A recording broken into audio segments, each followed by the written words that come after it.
And a statesman is defined as a senior politician who is widely respected for integrity and impartial concern for the public good. Kwame Nkrumah was a statesman.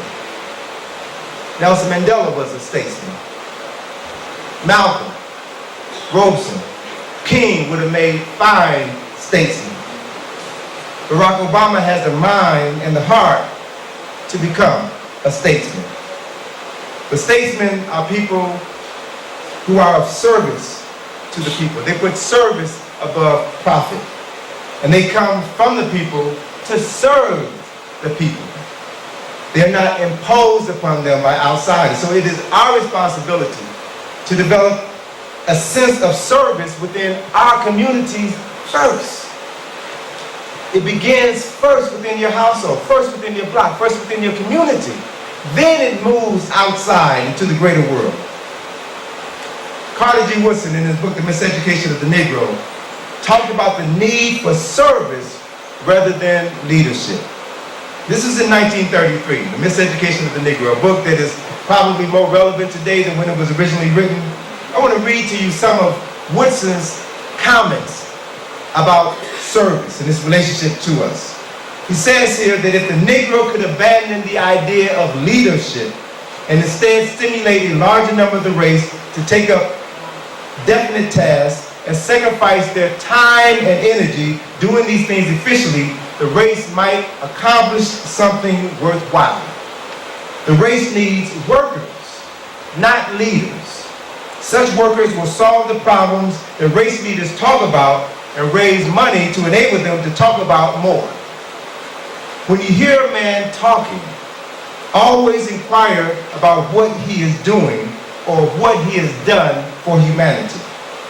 Oratory and resolutions do not avail much. For if they did, the Negro would be in a paradise on earth. It may be well to repeat the old saying that old men talk about what they have done, young men talk about what they are doing, and fools of what they expect to do. The Negro race has a rather large share of the last mentioned class. If we can finally succeed in translating the idea of leadership into that of service, we may soon find that it is possible to lift the Negro to a higher level. Under leadership, we have come into the ghetto. By service within the ranks, we may work our way out of the ghetto. Under leadership, we have been constrained to do the bidding of others. Under service, we may work out a program in the light of our own circumstances. Under leadership, we have become poverty-stricken. By service, we may teach the masses how to earn an honest living. Under leadership, we've been made to despise our own possibilities and to develop into parasites. By service, we may prove sufficient unto the task of self-development and contribute to our modern culture. It may be difficult for some of us to let go of our old ways and move into a new tomorrow.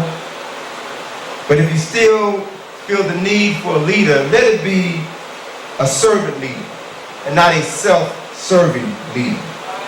If you're ready for a change, know with no uncertainty that we are standing on the verge of a new tomorrow. And that new tomorrow begins today, at this moment.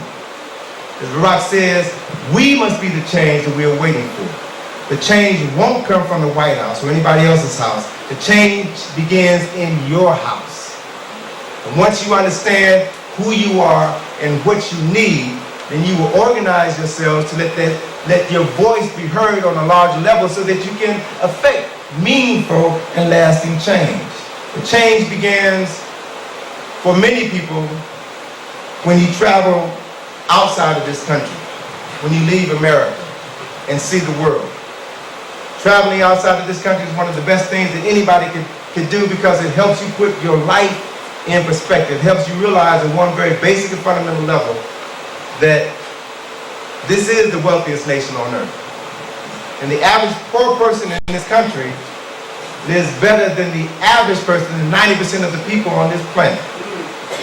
And what are we doing with our money? What are we doing with the resources that we have at hand?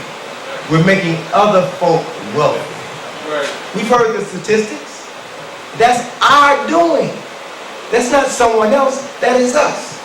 And so I've learned from my own personal experiences the benefit of traveling out of the country. I made my first trip to Africa in 1980 when I went to Egypt with Dr. Vinny. That trip changed my life forever because I had the opportunity to see with my own eyes information that I had never been exposed to in elementary school, high school, or college, even though I attended predominantly black schools all of my life. Teachers who looked like me didn't teach me the truth. Not because they didn't like me, but because they didn't know the truth themselves. They had never cultivated a deep appreciation for who they were as African people and travel outside of this country and see what we had done and bring those experiences back into the classroom.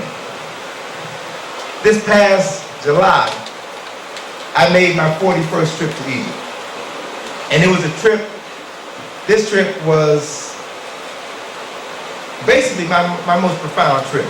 I saw things. I came back a changed person after this trip.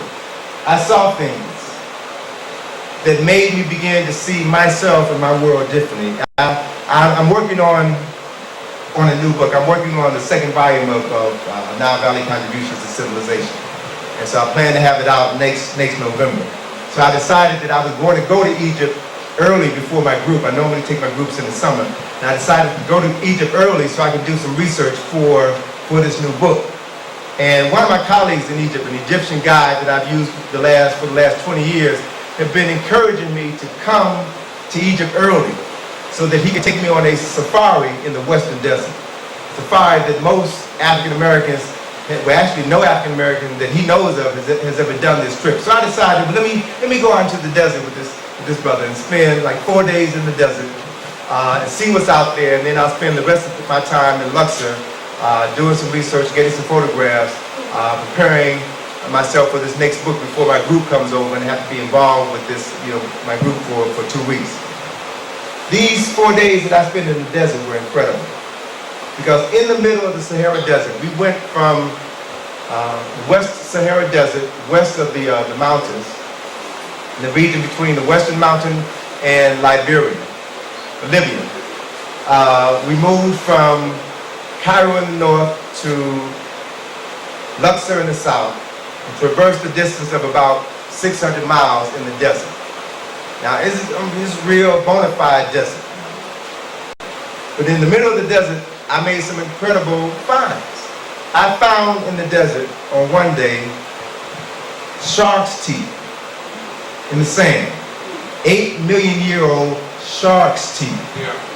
Which means that at one point in time, millions of years ago, all of this was an ocean. I found seashells in one area, seashells all over the sand. In another area of the desert, I found petrified trees, which meant that after the ocean receded, this was a lush tropical area. And the physical evidence I held in my hands in the form of a petrified piece of tree trunk.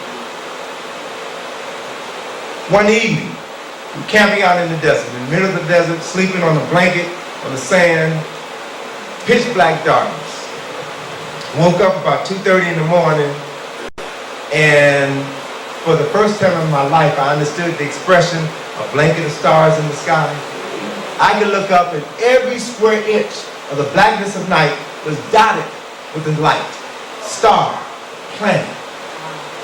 I mean, it was gorgeous, it was beautiful. I'd never really seen the sky before. And as I'm, watching the sky, all of a sudden I began to make out constellations. I began to make out the star Sirius. And then to the left of Sirius, I saw this cluster of stars and gas known as the Milky Way, stretched from horizon to horizon, all the way across the sky. And then I saw shooting stars. And then, as I was up for like a couple of hours just taking all of this in and realizing that all we are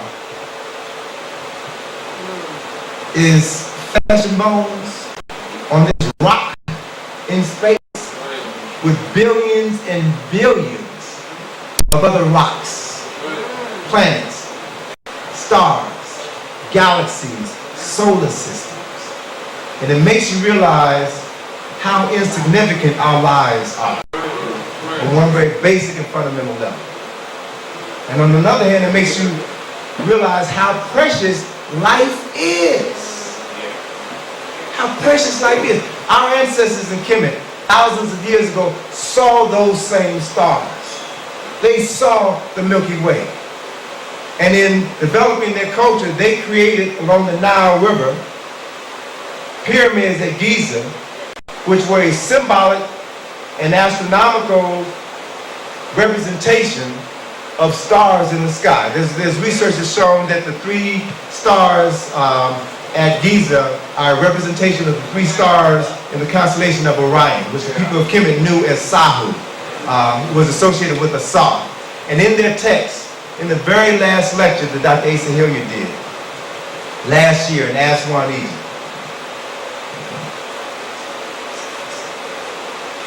5 days before he died, his very last lecture, he talked about the stars in Kemet. And he related those stars to their sacred texts, their spiritual texts. And he talked about the fact that in their text, the so-called pyramid texts, they talked about the fact that when you die, your soul will ascend into heaven, into the Amduwa, into this place which is that same location. The first star in the belt of Orion was the place where the souls of all folk went. And then he shared with us that NASA has acknowledged that it is that same star, it is that same segment of the universe which is where stars are born. Galaxies are born. Our ancestors knew with crystal clarity things that we don't have the slightest idea. There's so much knowledge and information that is waiting for us to rediscover. So much information that is at our fingertips. But if you don't like to read, if you're too busy criticizing somebody, tearing somebody down, and engaging in activities to lift yourself up, you will never know a fraction of what there is to know. It's your life. It's your time. You have to use it to empower yourself. And then once you are empowered, then use that knowledge and that power to transform your world, your community. This is the time in which we live. The most significant part of that trip, though, was when I went to Luxor, and a colleague of mine told me about this Egyptologist who was digging in Luxor, a Russian Egyptologist who happens to live here in New York City.